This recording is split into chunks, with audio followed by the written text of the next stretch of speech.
태풍이 지나자 다시 장마 전선이 곳곳에 세찬 비를 뿌리기 시작했습니다. 올해 장마는 당초 예상보다 더 길어져서 오는 일요일까지 이어질 것이란 전망이 나왔는데요. 자세한 장마 전망 김재훈 기상전문기자와 함께 알아보겠습니다. 어서 오십시오.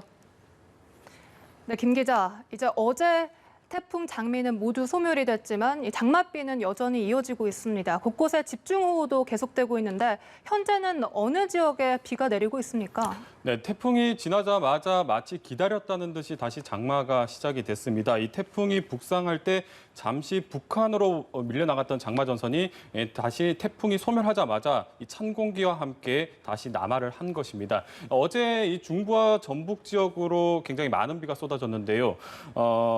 특히 경기 양주 같은 경우는 시간당 90mm의 비가 쏟아지면서 곳곳에 피해가 속출을 했었고 서울 같은 경우도 이틀 사이에 200mm에 육박하는 많은 비가 내렸습니다. 이 중부와 전북에 내렸던 비는 지금 동해상으로 빠져나갔는데 남해와 서해상에서 새로운 비구름이 발달을 하면서 지금 제주와 남해안 그리고 영남 지역으로 다시 한번 많은 비를 뿌리고 있습니다. 곳곳에 호우특보가 내려진 곳도 있고요.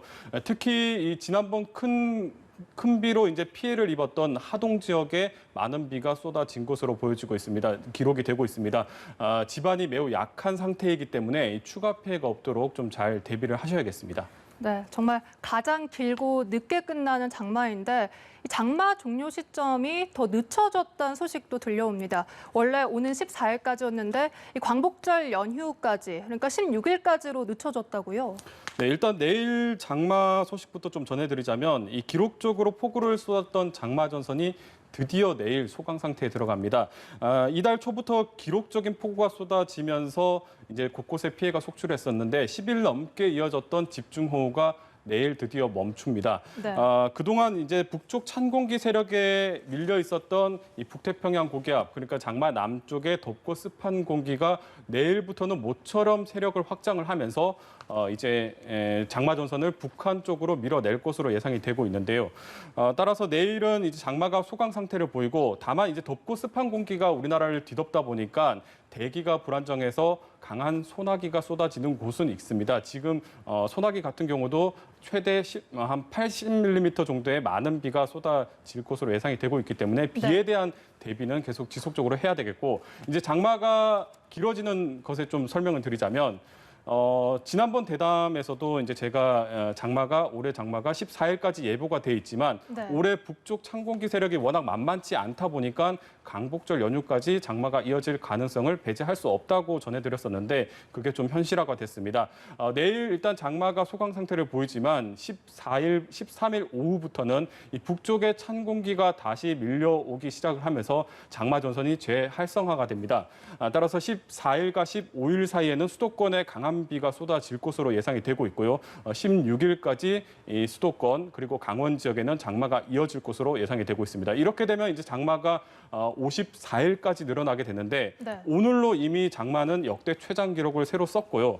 그리고 가장 늦게 끝나는 장마 기록도 새로 썼습니다. 지금 내일부터 하루하루가 계속 장마의 신기록을 쓰고 있다고 보시면 될 것 같습니다. 네. 그런가 하면 또 6호 태풍이 발생했다는 소식도 있습니다. 6호 태풍은 우리나라로 향하는 겁니까? 네, 태풍 장미에 이어서 6호 태풍 메칼라가 어제 새벽 3시에 이제 필리핀 북쪽 해상에서 발생을 했는데 지금 그래픽에서 나오고 있는데 메칼라 역시 장미와 비슷하게 세력이 굉장히 약한 태풍입니다. 빠르게 북상을 하면서 오늘이죠. 중국 남부에 상륙을 했는데 조금 전 들어온 소식에 의하면 이제 오후 3시쯤에 메칼라가 중국 남부에서 열대저압부로 약화를 했습니다. 그러니까 6호 태풍은 지금 소멸해서 없는 겁니다. 그런데 이제 위치를 좀 보면 지난 4호 태풍 하구핏이 북상했던 경로와 좀 비슷하거든요.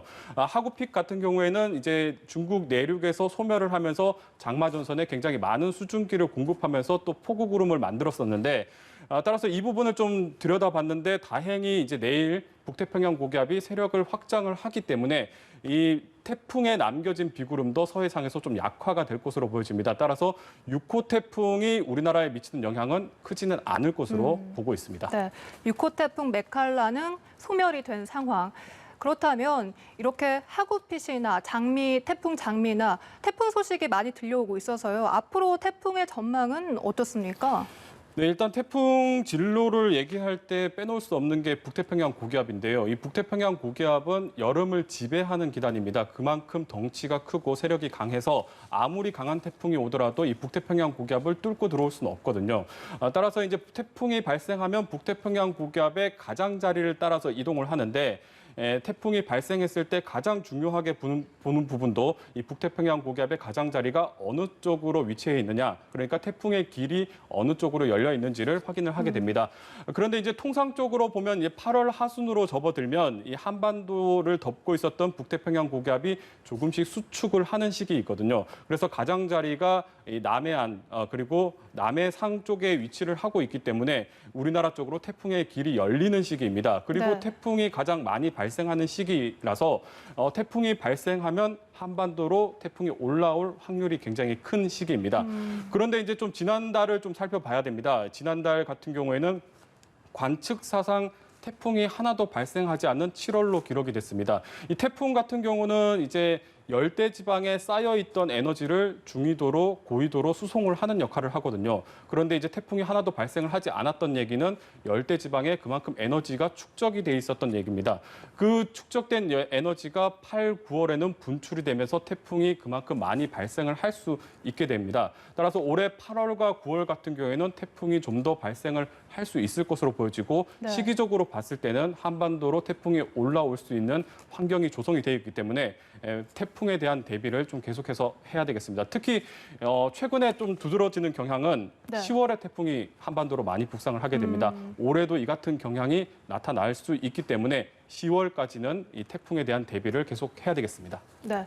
그런가 하면 이 올해 장마 양상을 좀 분석을 해보면 우리나라뿐 아니라 중국이나 일본에도 많은 피해를 끼쳤지 않습니까? 이렇게 예년과 다른 장마의 양상 원인이 어디에 있다고 보십니까? 네, 이미 많은 보도를 통해서 접하셨겠지만 올해 장마가 굉장히 강했던 이유는 장마 북쪽에 있는 찬 공기의 세력이 예년보다 훨씬 더 강했고 그래서 따뜻한 공기와 북쪽 찬 공기의 충돌이 강했기 때문입니다. 물론 이러한 양상이 이제 우리나라뿐만 아니라 중국과 일본, 동아시아 전역에서 나타났는데요.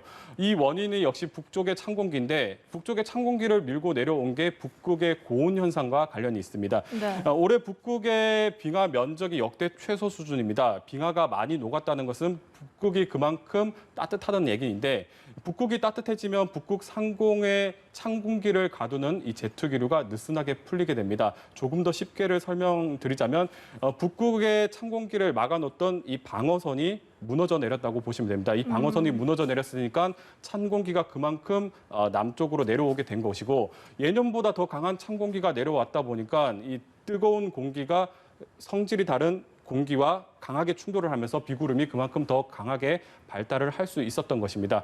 그래서 이제 6월 같은 경우에는 위도가 낮은 중국과 일본에서 굉장히 강한 폭우가 이어졌고 여름이 되면서 이 비구름 통로가 북상을 하게 되고 7월과 8월에 한반도에 굉장히 많은 비를 뿌리게 된 것입니다. 네.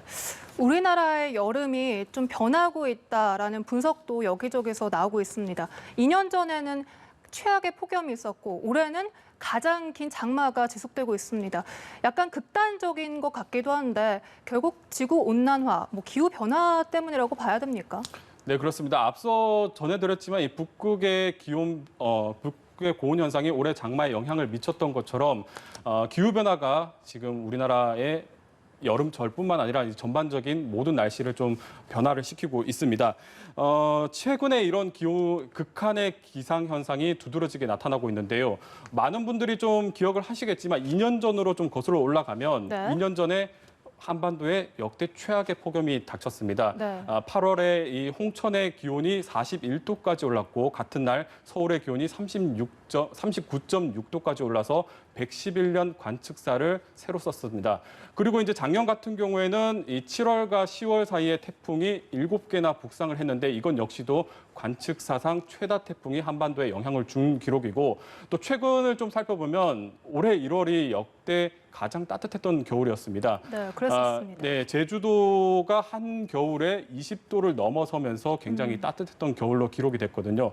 이 최근 3년 사이에 나타난 한반도의 극한 기상현상입니다. 이 앞으로 기후가 변하면서 이 극한 기상현상이 더 잦아지고 찾아오는 시기가 더 빨라지고 있습니다.